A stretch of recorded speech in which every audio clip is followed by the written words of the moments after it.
Hi hello friends, എല്ലാവർക്കും സുഖമാണല്ലോ. ഇനി ഞാനൊരു വൈറ്റ് പാസ്ത റെസിപ്പി ആയിട്ട് വന്നിട്ടുണ്ട്. അതിനായിട്ട് ഞാൻ വെള്ളം ചൂടാകാൻ വെച്ചിട്ടുണ്ട്. 2 കപ്പ് വെള്ളമുണ്ട്.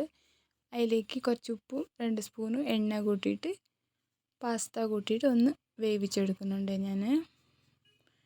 അത് വെന്തിട്ടാകുമ്പോൾ വേറെ പാത്രത്തിലേക്ക് മാറ്റിയിട്ട് അതേ പാത്രത്തിലേക്ക് ഞാൻ 1 സ്പൂണ് ബട്ടർ കൂട്ടുന്നുണ്ട്. ബട്ടർ ഒന്ന് അലിഞ്ഞിട്ടാകുമ്പോൾ അതിലേക്ക് ഒരു 5-6 വെളുത്തുള്ളി മുറിച്ചത് നല്ലോണം ചുവന്നിട്ടാവണ്ട, കുറച്ച് വാറ്റിയാൽ മതി. അതിലേക്ക് ഉള്ളി ഇട്ടിട്ട് ഒന്ന് കുറച്ച് വാറ്റിയിട്ട് തക്കാളി ഇടുന്നുണ്ട്. കുറച്ച് ഉപ്പും കൂട്ടിയിട്ട്, ക്യാപ്സിക്കം ഇല്ലായിരുന്നു അതുകൊണ്ടാണ് ഞാൻ കൂട്ടാത്തത്. അതിലേക്ക് ചോള പൊങ്ങിയത് കൂട്ടിയിട്ടുണ്ട് ഞാൻ. അതൊന്ന് കുറച്ചൊരു 1/2 സ്പൂൺ അന്നത്ര കുരുമുളക് കൂട്ടിയിട്ട് മാറ്റി വെച്ചിട്ടുണ്ട് ഞാൻ.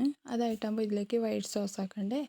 അതിനായിട്ട് 2 സ്പൂണ് ബട്ടർ കൂട്ടിയിട്ട് ഇതലിഞ്ഞിട്ടാകുമ്പോൾ അതിലേക്ക് 1 കപ്പ് ആവുന്നത്ര 3 സ്പൂൺ ഉണ്ടത് മൈദ കൂട്ടിയിട്ട് മിക്സാക്കി എടുത്തിട്ട് അതിലേക്ക് 1 കപ്പ് പാൽ കൂട്ടിയിട്ട് ഒന്ന് ഇളക്കിയിട്ട് ഉണ്ടയില്ലാതെ ഉടച്ചെടുക്കുന്നുണ്ട്.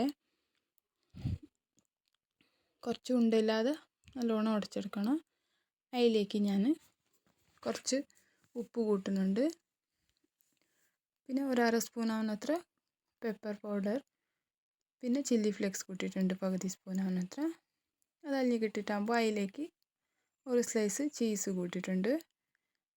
ചീസെല്ലാം ഉടഞ്ഞ് കിട്ടുന്നവരെ മിക്സ് ആക്കിയിട്ട് അതിലേക്ക് ഞങ്ങൾ നേരത്തെ മിക്സ് ആക്കി വെച്ചിരുന്നല്ലേ ഉള്ളി തക്കാളി, അത് കൂട്ടിയിട്ട് വേവിച്ച് വെച്ച പാസ്ത കൂട്ടിയിട്ട് മിക്സ് ആക്കി എടുത്താൽ നിങ്ങളുടെ വൈറ്റ് പാസ്ത റെഡിയായി. എല്ലാവരും ട്രൈ ചെയ്ത് നോക്കി. എൻ്റെ ചാനൽ ആരെങ്കിലും സബ്സ്ക്രൈബ് ചെയ്തില്ലെങ്കിൽ ഒന്ന് സബ്സ്ക്രൈബ് ചെയ്യൂ. Thank you.